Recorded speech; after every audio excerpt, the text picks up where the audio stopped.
The main point I was trying to make last week is that the only mistake that we can make in meditation is not to do it consistently.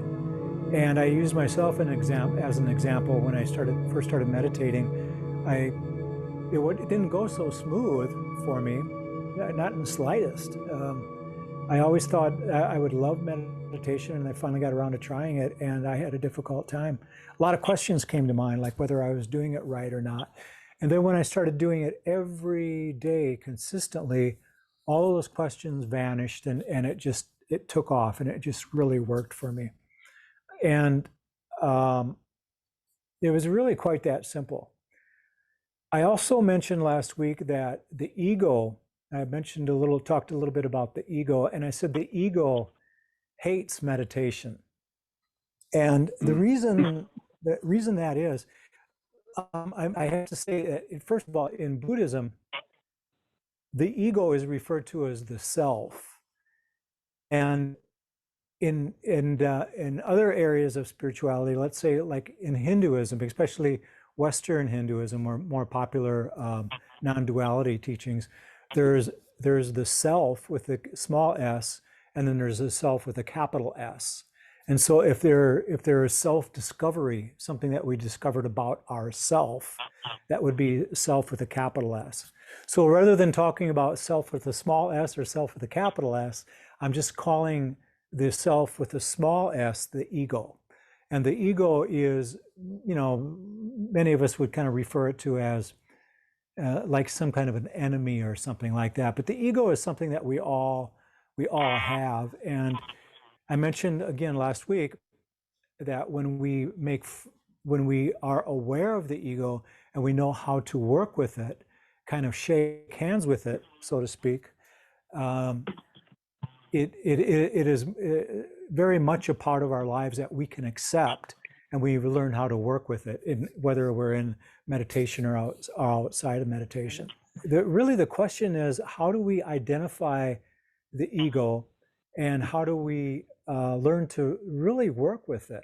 Like I said, once we shake hands and are aware of it, everything is fine. But what would be the next steps? And so I want to talk about that, and then we'll do a meditation based on that, if you will. I always, my belief, and I've got this really from the Buddhist literatures and from my teachers, the direct reason for meditation, it's kind of a twofold answer to this. One of them is to be happier in life. Meditation allows us to be happier, but it does it in such a way by allowing us to realize that there is something that we have to let go of. So meditation is really a practice of letting go.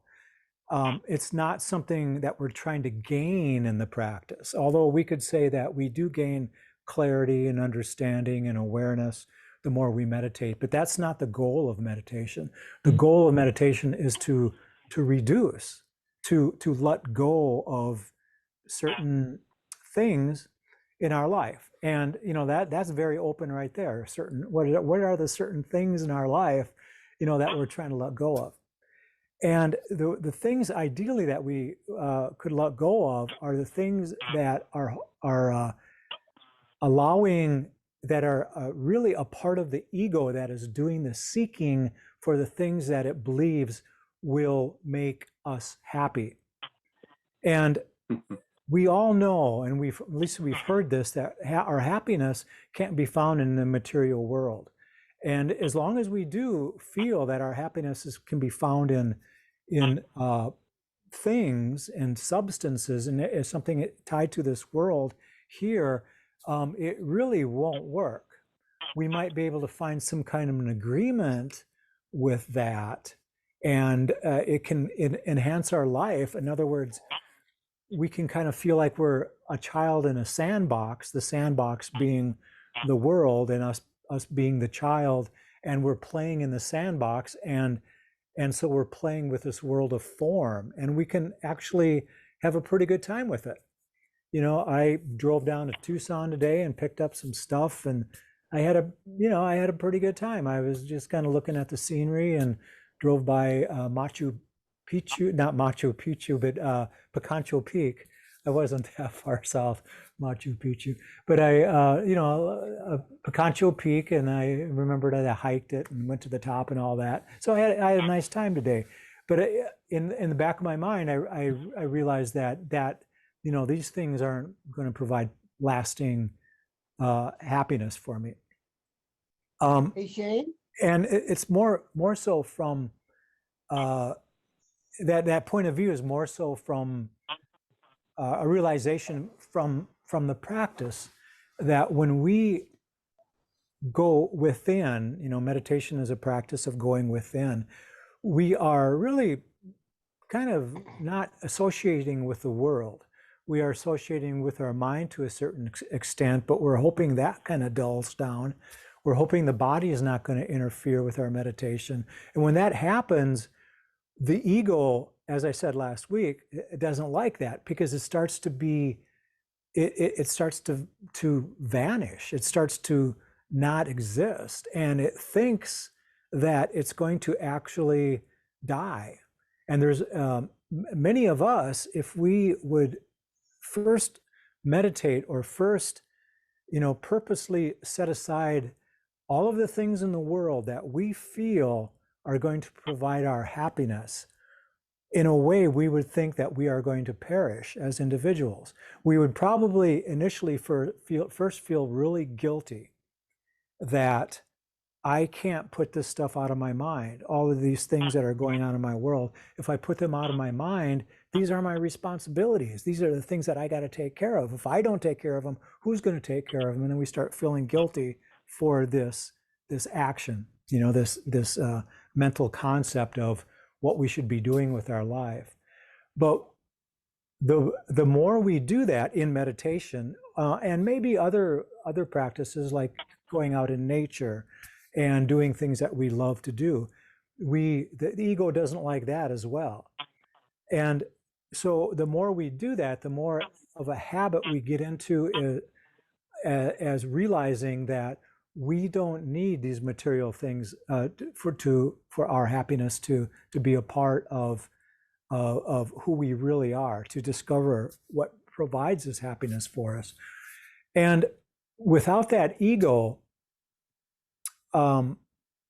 things become very, very, what I guess I could describe as very, very spiritual from the standpoint of what is not a part of the ego is a part of what we are looking for in the area of awakening or enlightenment, spiritual awakening. Because what we discover initially is that what we are and what is providing this inner happiness is never born, and so it can never die. And it is the same quality and the same stuff, if you will, that all people and all things and everything is made out of. So there's that immediate feeling of oneness. As long as the ego is playing the part, we feel separated. And it could be very minuscule and it could be huge. When we feel really hurt, we feel very, very separated. And it's the mind that is doing that from the standpoint of the ego, looking for things to satisfy it. And we, as meditators, get closer. The more we meditate, the closer and closer and closer we get to putting our finger on the ego and say, I know exactly what you are. I know what you're up to. If you want to play this game, you have to play by my rules.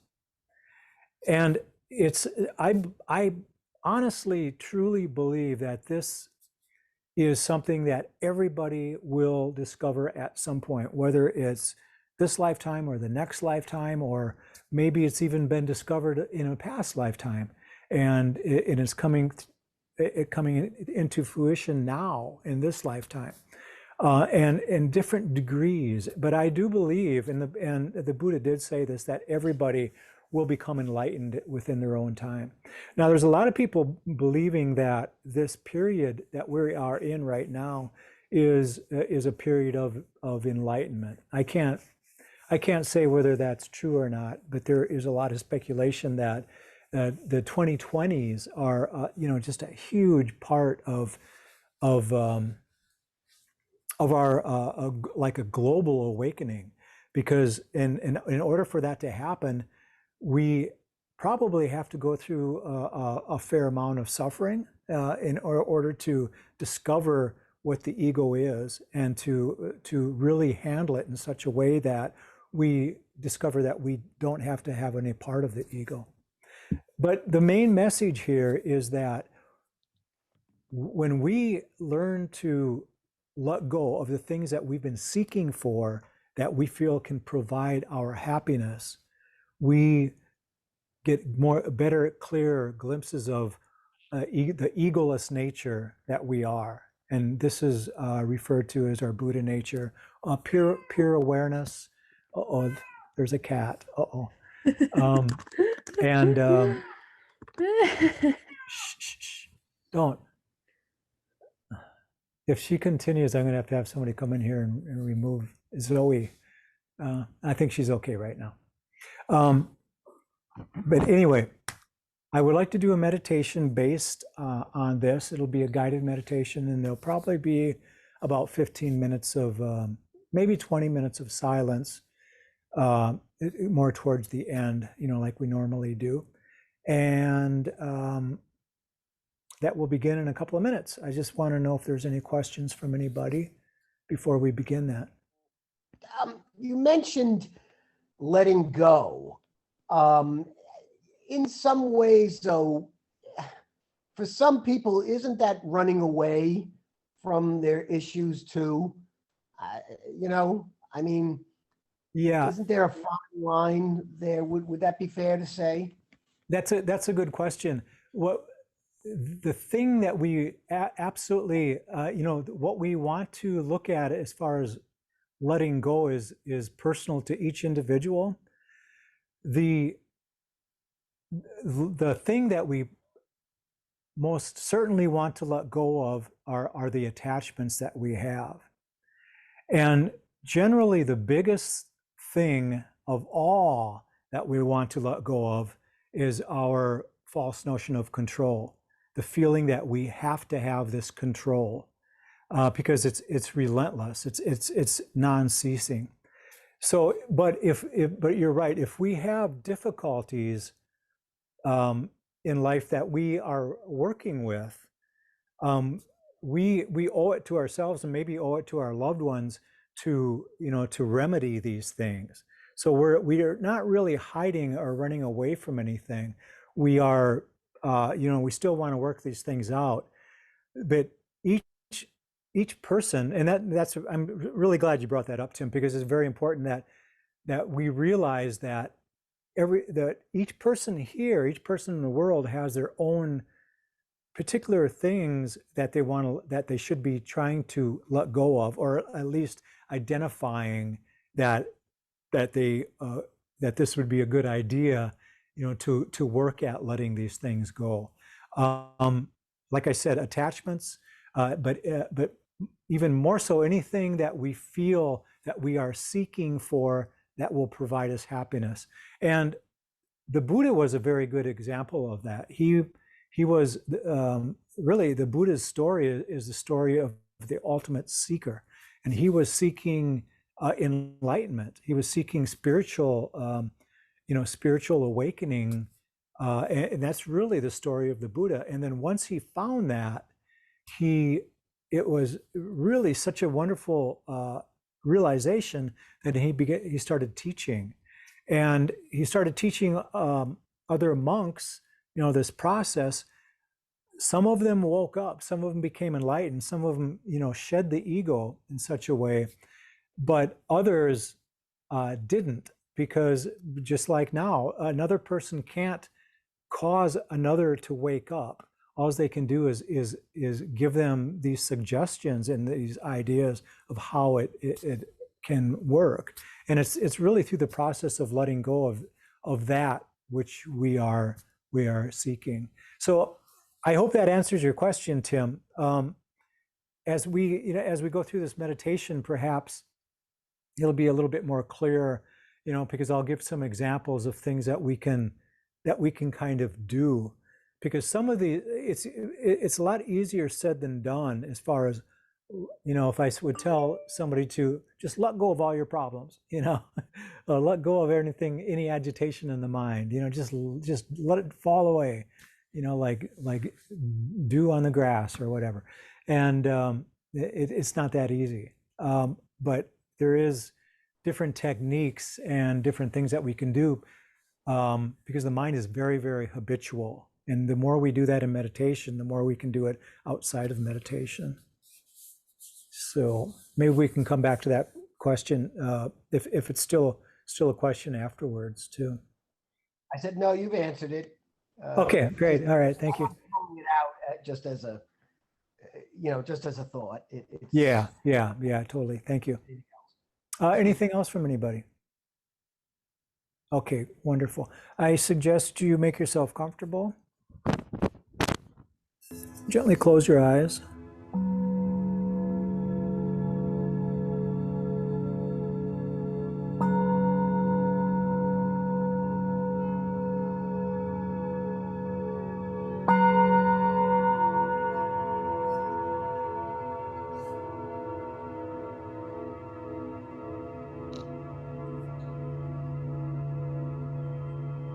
Take a few nice deep breaths. Take a moment and thank yourself for being here with us in this meditation.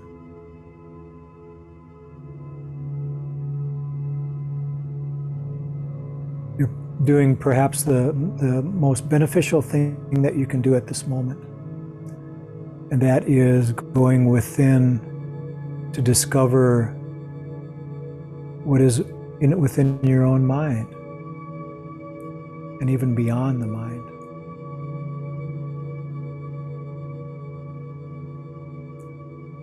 When we speak of the mind, we're not speaking of thoughts, but more of the absence of thoughts, or the gaps in between the thoughts.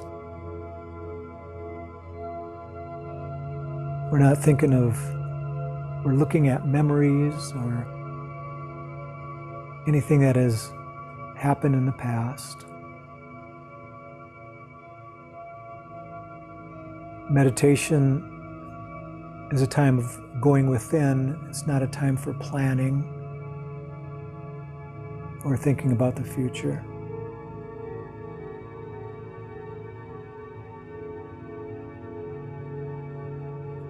The more present that we can become, the more successful we are with our meditation, or the more peaceful we are with the meditation. And this presence is dwelling in this moment, this nowness.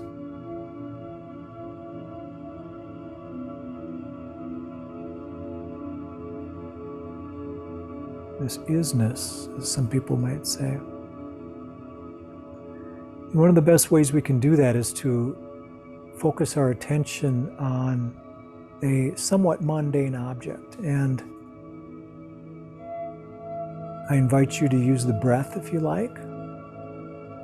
Notice the sensation of the breath.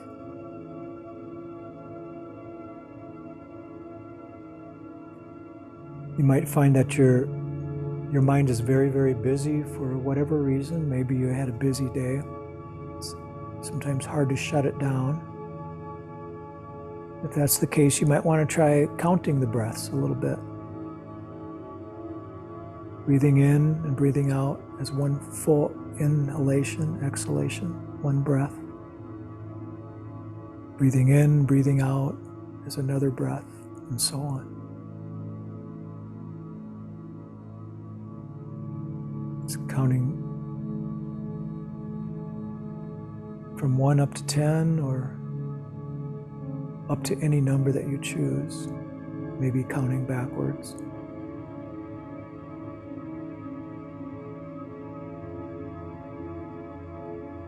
When we're in this presence, We can liken that to being really fully aware, not fully aware of our thoughts, not fully aware of anything that's happening outside of us, but just fully aware of the aliveness that we are. And check that out. See if you feel alive. Do you feel alive in the body? And where do you feel that?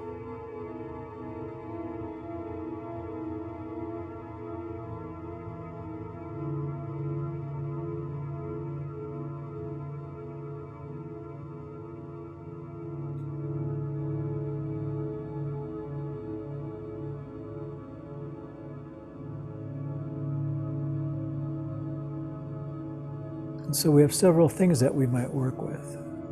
The breath, counting the breath, feeling the aliveness within the body, which might be likened to a body scan of some type.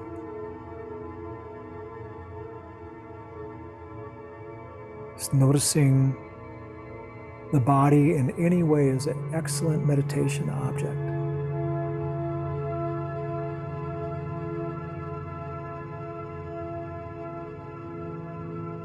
Because it's always available. It's very subtle. It's constantly changing.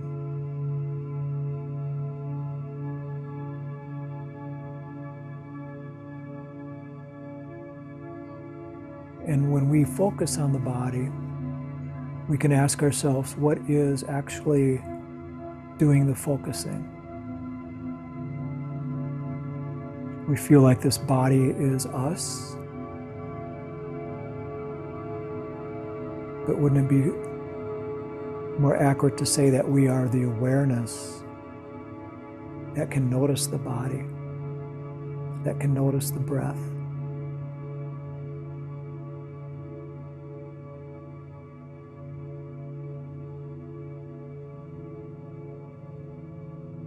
And that awareness, and resting in that awareness, is what the ego does not like. Because it feels like it's going to disintegrate and perish.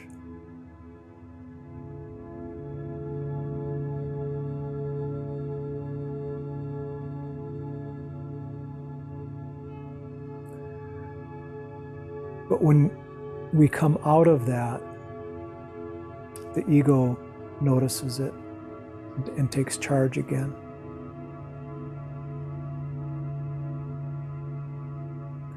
And so meditation oftentimes is a razor's edge between resting in that awareness, in that presence, if you will,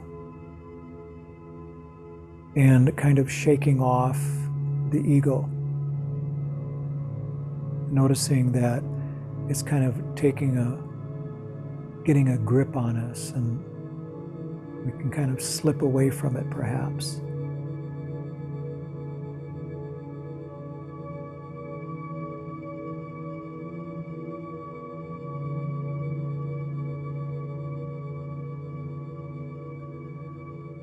And so in this meditation, if something comes up within the mind, something comes up within the mind that points to what you feel will provide absolute happiness for you in the moment. I really request that you be very, very aware of this and see if this is something that you might be able to let go of, at least temporarily, and see how life feels for you. And temporarily, I mean just throughout this meditation.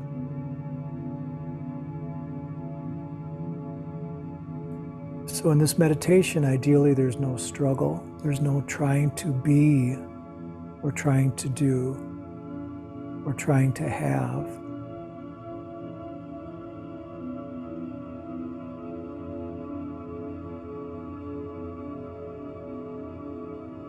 there's only an aspect of resting within this present moment awareness.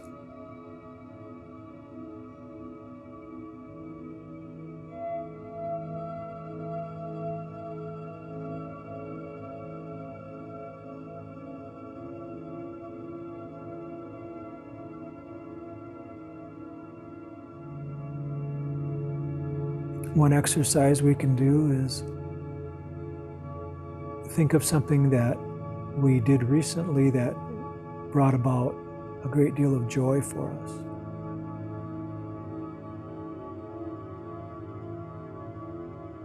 Thinking about something that we did or shared with another person, or something that we experienced that made us feel just wonderful inside.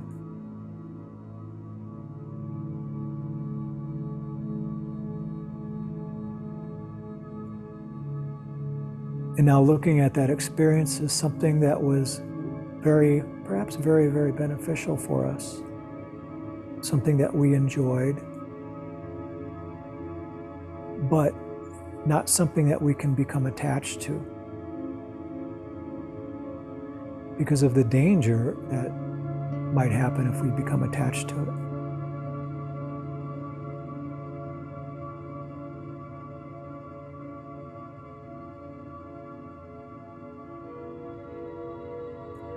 One of the few exceptions is that if we did something that benefited others or benefited a great number of people, and these are just natural highs that mortal people can obtain by doing things that benefit others. In that case, we should be doing more of it, of course. But there still is that danger of getting attached to it.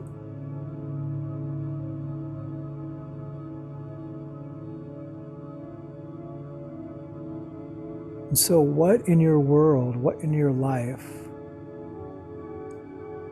are you seeking that you feel will provide happiness? Is it a relationship? Is it money? Is it ownership of some type? And what happens when that idea is softened? What happens when that struggle to obtain that or to find that or to have that isn't there anymore? Can you imagine how that feels right now? To be able to let go.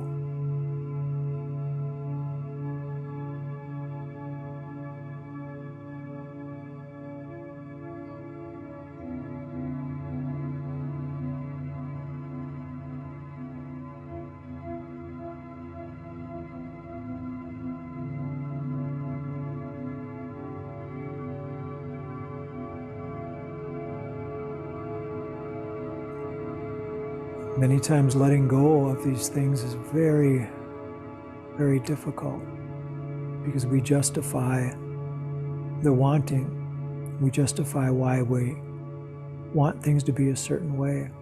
But can you see at this moment that ultimately that is a type of control? You're wishing to control a situation to some extent.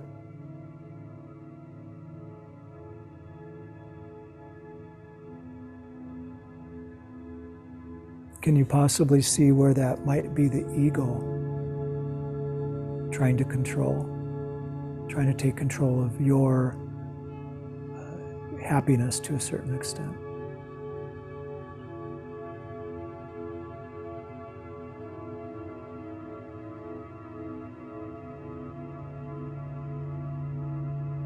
And again, this is why the ego does not like meditation.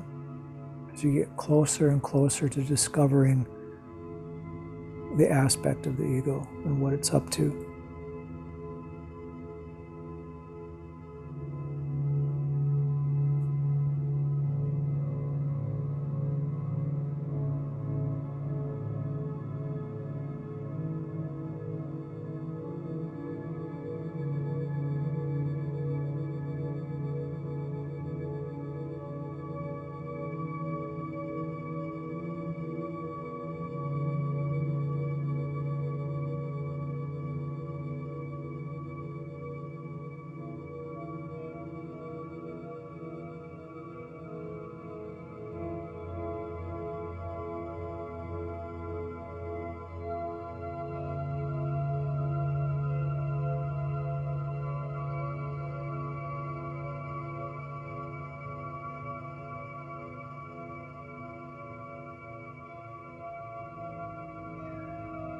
Now, what happens if you completely surrender in the moment?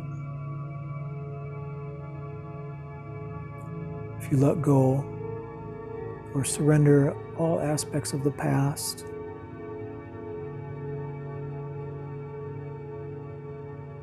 you have no history except for and realizing that the history is only memories within the mind. And you are able to set that aside. How freeing is that?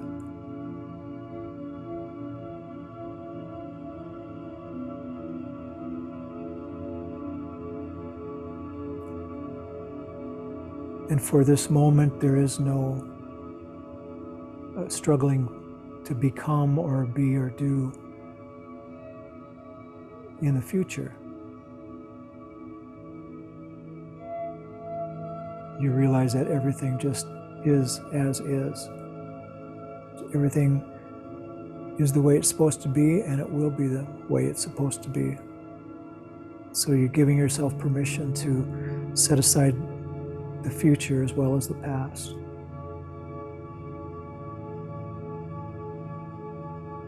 Just for a few moments.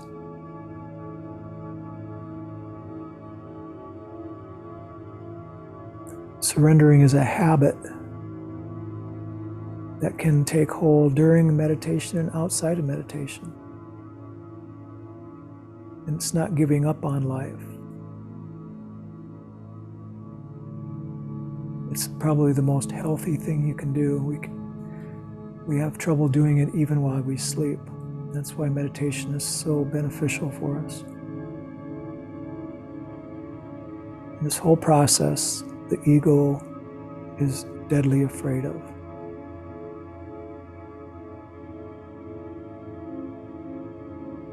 It thinks it's going to be left out.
Don't forget to use the breath. Keep coming back to it again and again if need be.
Catch the mind from wandering,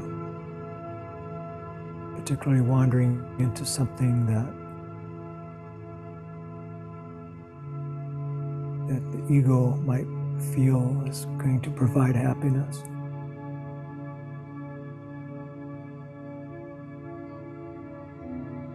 See if you can soften that action.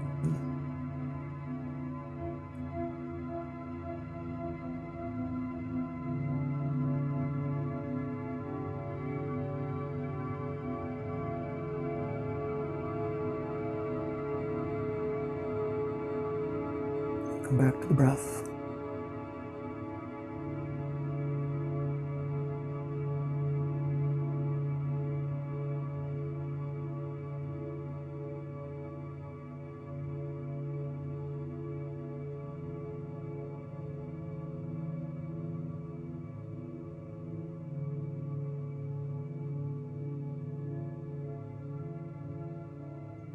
And keeping the eyes closed, just kind of check in and see if you we're able to kind of reduce any kind of clinging or attachment by letting go of something, anything really. Notice how that feels within the body and mind. Feel a little bit lighter.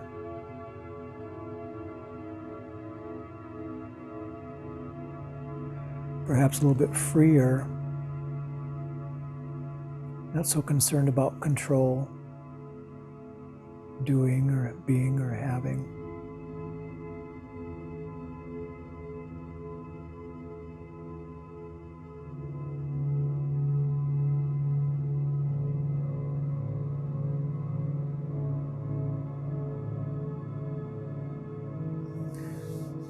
If you'd like to put your hands together in front of your heart,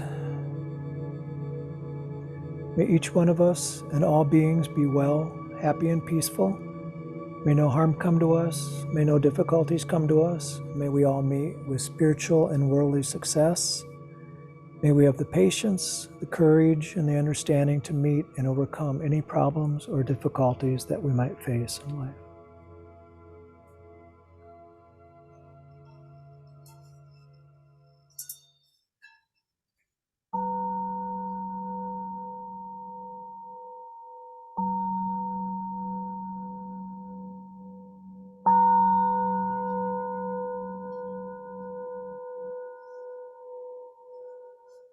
Thank you.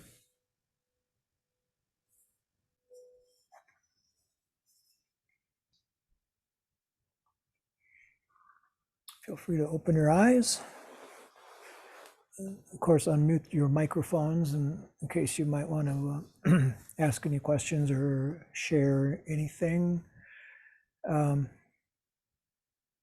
idea that meditation is a practice of reducing, of surrender, of letting go, has been part of the Western practice for thousands and thousands and thousands of years. There are other types of meditation that might be a way of manifesting, that type of thing. And we've talked about that in the past as well. But those are usually more of I think I just said Western was a practice of letting go, but Western has introduced, our Western ways have introduced practices such as manifestation and different ways to, use meditation to seemingly bring something in to our lives. But it's very, very complicated for the mind to incorporate the ego, which is what is happening when you do that. You're incorporating the ego into your meditation to have more. And we can still have more, a lot more in our lives by reduction, by reducing. It's not always the way that we think, but it's very true. And I think if you keep that in mind when you're practicing meditation and do it just in life in general, you will understand and discover that letting go is really the path to happiness. Surrender. There's many books about it, many teachings on it. And it's a reduction, simply a reduction of the ego. Hopefully, by the time we're done with this lifetime, we'll be completely egoless. There will be self-realization. The small self will be eliminated. The ego will be eliminated, and there'll be that realization and complete oneness and unconditional love and enlightenment for everyone. Any questions from anyone? Yeah, Jim. I think one of the reasons you were talking about how playing in the sandbox and material objects and things like that, and I think one of the reasons why that those prove to be unsatisfactory is due to the impermanence of these objects. Absolutely, yeah. Which is one of the big teachings, of the Buddha, the three worldly conditions. is that everything is impermanent. And if everything is impermanent, how can we possibly find lasting happiness in everything, anything? So we should really keep all that in mind. And the third part of that really is to remember that everything is borrowed. Everything that we have is borrowed, and that loosens up that control that we're trying to have. This body is borrowed. Everything that you have in your environment right now is borrowed. All of our relationships are even borrowed. The feelings, our feelings and emotions, thoughts, and all these things are borrowed as well. We think that we are all those things, but we are actually, much more than that. Yeah, that's a good point, Jim. Thank you. Impermanence is from the Buddhist perspective, it ends up being such a principled teaching and such a kind of a basic teaching in a way. But the first time you hear it, you're trying to find something that's not impermanent. Reaching for this and that, and then you realize that, oh yeah, everything is impermanent, material wise and mind wise too. Both ways. On that note, I again want to thank everybody for being a part of this, and I hope to see you next week. And if I can help you with anything in the meantime, please let me know. Okay, thank you. Love you all. Thanks, Jake. Thank you.